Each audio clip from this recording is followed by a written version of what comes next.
విజయవాడ గొల్లపూడి ప్రాంతంలో శ్రీరామనవమి వేడుకలు ఘనంగా జరిగాయి. గొల్లపూడి వన్ సెంటర్ దగ్గర జరిగిన వేడుకల్లో భక్తులు ఉత్సాహంగా పాల్గొన్నారు. గొల్లపూడిలో జరిగిన శ్రీరామనవమి వేడుకలపై మరింత సమాచారం మా కరెస్పాండెంట్ హారిక అందిస్తారు. శ్రీరామనవమి సందర్భంగా ప్రతి రామాలయం వద్ద భక్తులు కిటకిటలాడుతూ కనిపిస్తుంటారు. ఈ రోజు భక్తి శ్రద్ధలతో దేవుడికి వడపప్పు పానకం సమర్పిస్తారు. మనతో ఉన్నారు ఇప్పుడు రామాలయానికి సంబంధించి ప్రధాన కార్యదర్శి. ఈ ఏర్పాట్ల గురించి మరింత సమాచారం అడిగి తెలుసుకుందాం.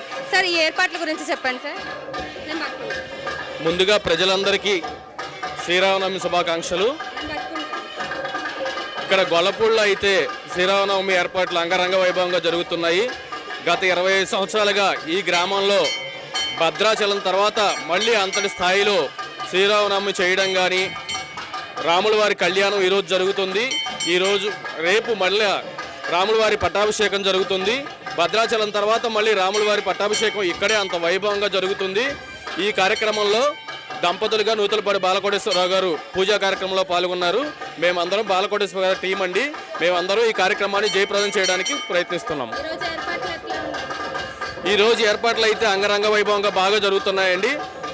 ఇక్కడ ఈ కార్యక్రమానికి సంబంధించి అందరూ పెద్దలు ఇక్కడికి విచ్చేసి ఉన్నారు. అదేవిధంగా ఈ కార్యక్రమంలో కార్యక్రమం ఇప్పుడు స్టార్ట్ అయింది. తర్వాత ఒక 10,000 మందికి అన్నదాన కార్యక్రమం కూడా ఉంటుంది. తదనంతరం సాయంత్రం పవలింపు సేవ, రేపు పట్టాభిషేకం, రేపు సాయంత్రం స్వామివారి ఊరేగింపుతో ఈ కార్యక్రమం ముగుస్తుంది. సో ఇక్కడికి చాలా మంది భక్తులు రావడం అయితే జరిగింది. ఈ రోజు స్వామివారికి పట్టాభిషేకం అలాగే కళ్యాణం కూడా జరిపిస్తారు. ఇక్కడ అన్నదాన కార్యక్రమం కూడా జరిపించారు. గొల్లపూడి మొత్తం ప్రాంతానికి ఇక్కడ అనేక మంది వచ్చి ఇక్కడ రాముల వారికి పూజలు చేయడం జరుగుతుంది. సో చాలా మంది భక్తులు మనతో ఉన్నారు. వాళ్ళని కూడా అడిగే ప్రయత్నం చేద్దాం. సార్ నమస్తే సార్, ఎక్కడి నుంచి వస్తున్నారు మీరు? గొల్లపూడి. ఏర్పాట్లు ఎట్లా అనిపిస్తుంది? బాగానే ఉన్నాయి సార్, ఎక్కడి నుంచి వస్తున్నారు? లోకలే. ఏర్పాట్ల గురించి శ్రీరామనవమి సందర్భంగా ఎవరెవరు వచ్చారు మీ ఫ్యామిలీ? నేను మా వైఫ్. ఎలా ఉన్నాయి ఏర్పాట్లు? అంతా బ్రహ్మాండంగా చేశారు. జై శ్రీరామ్. గొల్లపూడిలో గత కొంతకాలంగా అంటే మా తాతలో తండ్రుల దగ్గర నుంచి కూడా మా రామాలయం తరఫున మేము ప్రతి సంవత్సరం కూడా కళ్యాణ మహోత్సవాలు బ్రహ్మాండంగా జరుపుకుంటున్నామండి.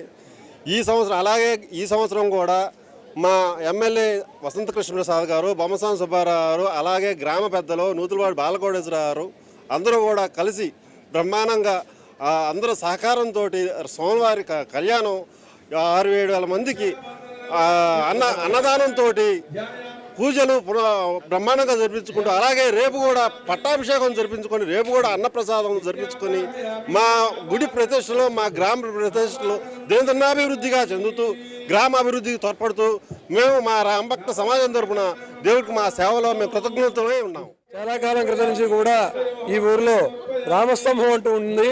ఆ రామస్తంభమే రామాలయముగా భావించి స్వామి చెప్పినట్టు పూజాధికారులు, కళ్యాణ మహోత్సవాలు అన్నీ జరుపుకుంటూ రావడం పరిపాటి.